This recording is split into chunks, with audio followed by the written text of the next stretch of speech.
that I'm in very good health. I just won 2 club championships, not even senior, 2 regular club championships. To do that, you have to be quite smart, and you have to be able to hit the ball a long way, and I do it. He doesn't do it. He can't hit a ball 50 yards. He challenged me to a golf match. He can't hit a ball 50 yards. See, he is 6'5" and only 223 pounds, or 235 pounds. Well, you said 6'4", 200. Well, anyway, that's what anyway, just take a look at what he says he is and take a look at what he is. I told you before, I'm happy to play golf with you if you carry your own bag. Think you can do it? Golf has always been different from other sports. There's no referee following you around. There's no instant replay. There's just the player, the course, and their own sense of honor. For over 100 years, the game has relied on what people call the honor system. Players keep their own score. Players call penalties on themselves. It's built on trust and an understanding that the integrity of the game matters more than any single score. This is what separates golf from sports, with officials and cameras watching every move. In golf, what you do when no one is looking defines your character. But in recent years, a growing number of PGA legends, sports broadcasters, and fellow golfers have shared stories about Donald Trump's approach to the game. Some of these accounts are specific and detailed. Others are more like impressions from people who played with him. Together, they paint a complicated picture about how one of America's most famous golfers actually plays. This is what we know, what's been claimed, and what remains uncertain. If you find this breakdown of the controversy helpful, hit the hype feature and give this video some hype so more people interested in the real story can find it. Let's start with what Rick Riley documented. Riley is a Hall of Fame sports writer who spent significant time investigating Trump's golfing practices. In his book, Commander in Chief, Riley describes systematic patterns he claims to have observed. His research methodology involved interviews with people who worked at Trump's clubs or played with him. According to Riley's research, caddies at clubs where Trump played gave him the nickname Pele. The reason was his habit of kicking his ball from the rough back onto the fairway.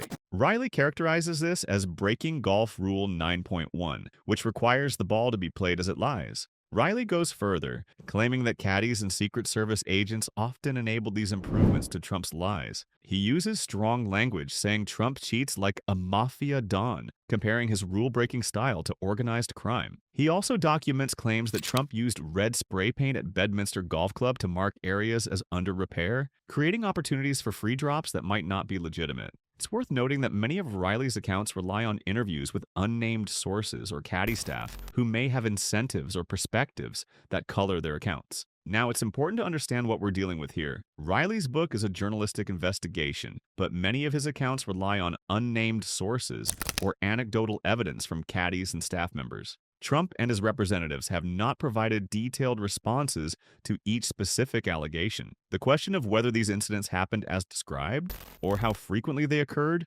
remains contested. Hank Haney, the former coach of Tiger Woods, adds another layer to this discussion. Haney has publicly questioned Trump's claimed handicap of around 3. According to Haney, a golfer with Trump's swing mechanics and style couldn't possibly achieve a 3 handicap while playing by strict USGA rules. A 3 handicap means shooting around 75 on difficult courses consistently. Haney estimates that if Trump played by actual rules, accounting for stroke and distance penalties on lost balls and requiring all putts to be made, his scores would be 15 to 20 strokes higher than claimed. This is a significant critique, but it's based on Haney's assessment of Trump's golfing ability rather than direct observation of specific incidents. It's also worth noting that handicaps are typically calculated through an official system, and Trump's claims about his own ability have not been formally verified through standard golf handicap tracking. Trump's representatives have not provided detailed evidence supporting his handicap through the official channels.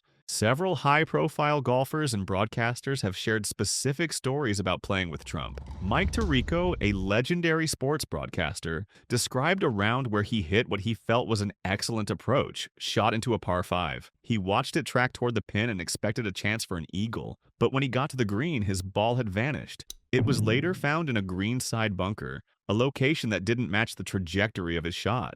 According to Tirico's caddy, Trump had thrown the ball into the bunker. If true, this would be a serious violation, not just of the rules, but of basic sportsmanship. It would represent deliberately sabotaging an opponent's score. However, this is a single anecdote from one round, and we have only Tirico's account of what happened. Oscar de la Hoya, the boxing legend, recounted a similar story from a round at Trump National in Los Angeles. De La Hoya said he watched Trump hit 2 consecutive shots into the water on a single hole. Yet, when they reached the green, Trump claimed his ball was safe and in play, ready for him to continue. De La Hoya expressed skepticism about this claim. He noted that at Trump's own course, perhaps the rules felt more flexible. This again is a single incident told from one person's perspective, and Trump has not provided his version of what happened that day. Peter Kostis, a longtime golf analyst for CBS, made perhaps the most serious claim. Kostis said he witnessed Trump moving his ball and throwing it out of bunkers on multiple occasions,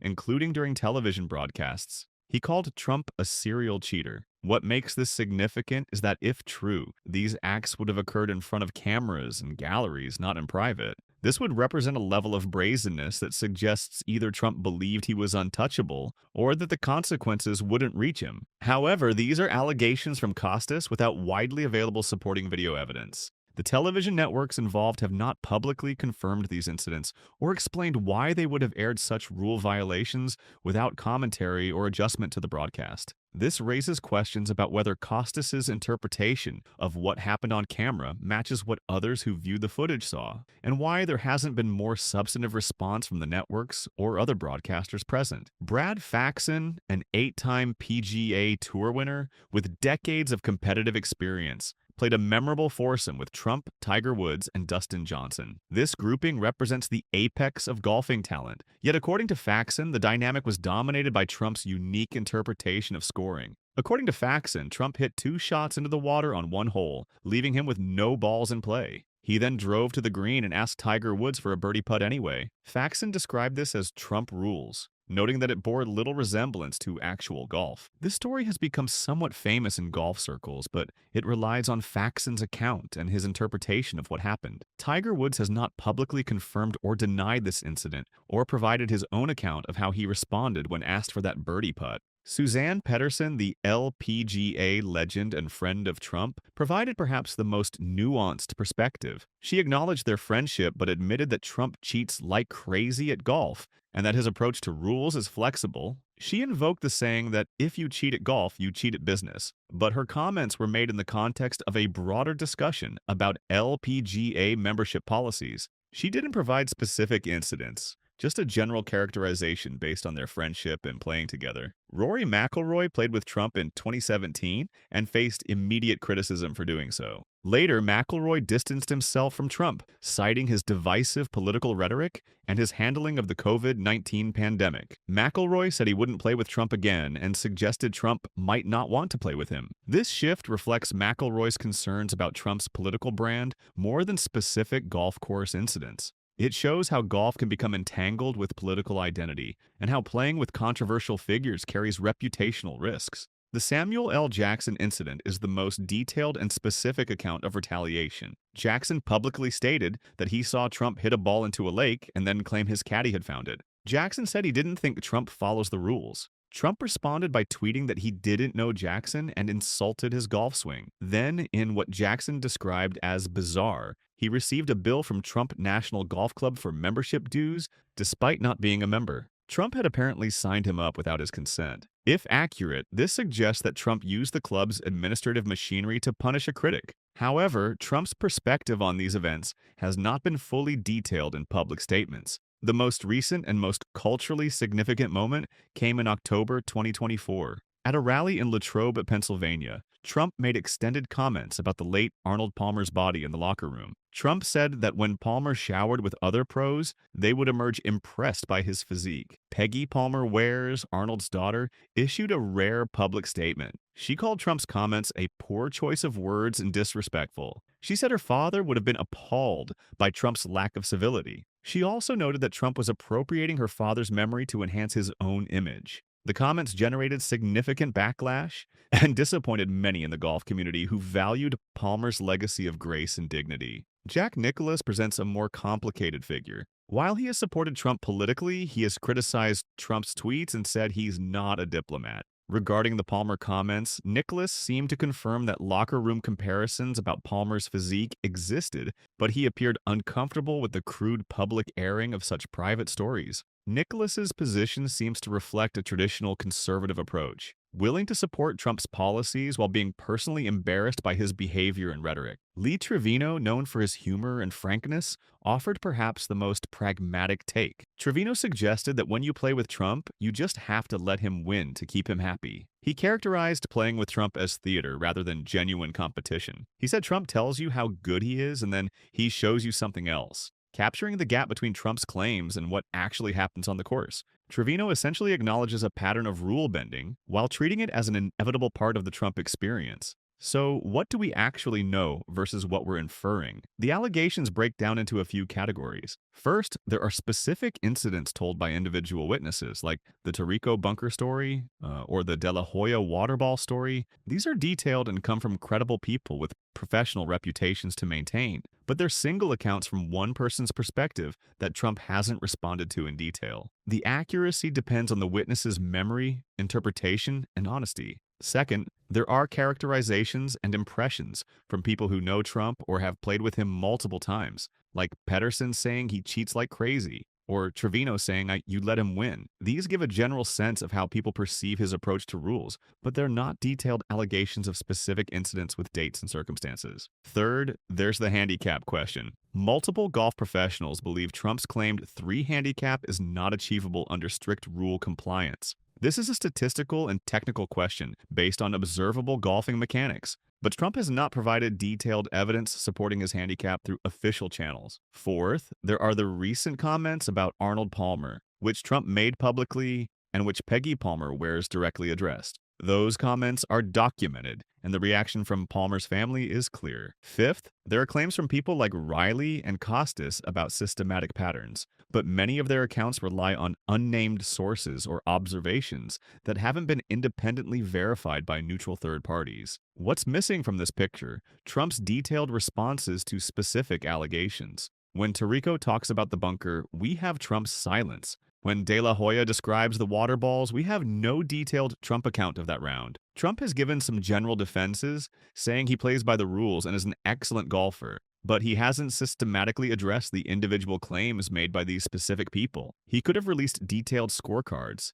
invited neutral observers to review his game, or provided his own account of disputed rounds. The absence of this kind of detailed response is notable, though it's also possible that Trump's legal advisors have recommended not engaging with each allegation individually. We also lack independent verification from neutral observers for most of these stories. Golf rounds happen privately or semi-privately. Cameras aren't always present, and when they are, context and interpretation matter greatly. Without video evidence, scorecards, or corroborating witnesses, individual stories remain he said situations. The broader context is important too. Trump has owned or operated multiple golf clubs for decades. He clearly loves golf and has invested significantly in the sport. He plays frequently and associates with golf professionals. His claimed 3 handicap, while questioned by some, has been part of his public image for a long time. Some people defend Trump's golfing integrity, though those voices are less prominent in the current discourse. The question of whether Trump's approach to rules is uniquely problematic or simply more visible because of his public profile remains open. What we can say with confidence is that multiple credible people have made claims about Trump's golf game. Some claims are specific, some are general impressions. The sheer number of accounts from different people across different time periods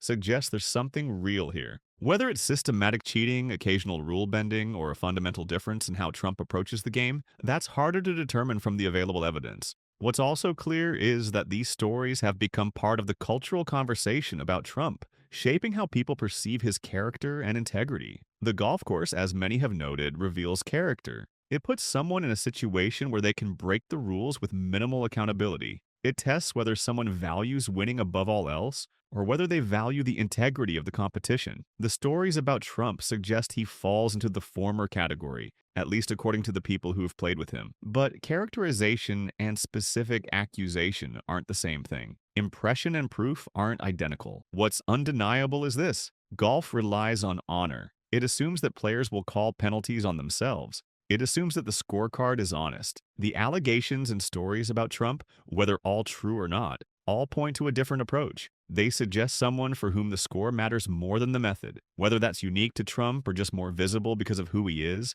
the golf community and the public can decide for themselves based on the evidence presented. The conversation about Trump and golf ultimately raises bigger questions about character, integrity, and trust. Can we trust someone who bends rules in small ways in other areas of their life? Does character in sports reflect character in business and politics? How much weight should we give to allegations from people who played with someone, even if those allegations aren't verified by third parties or video evidence? How do we evaluate credibility when multiple people tell similar stories but we don't have documentation? These are questions each person has to answer based on their own standards, their assessment of the witnesses, and the information available to them. What's clear is that the golf community's perception of Trump's approach to the game matters, because golf is fundamentally about integrity and self-governance.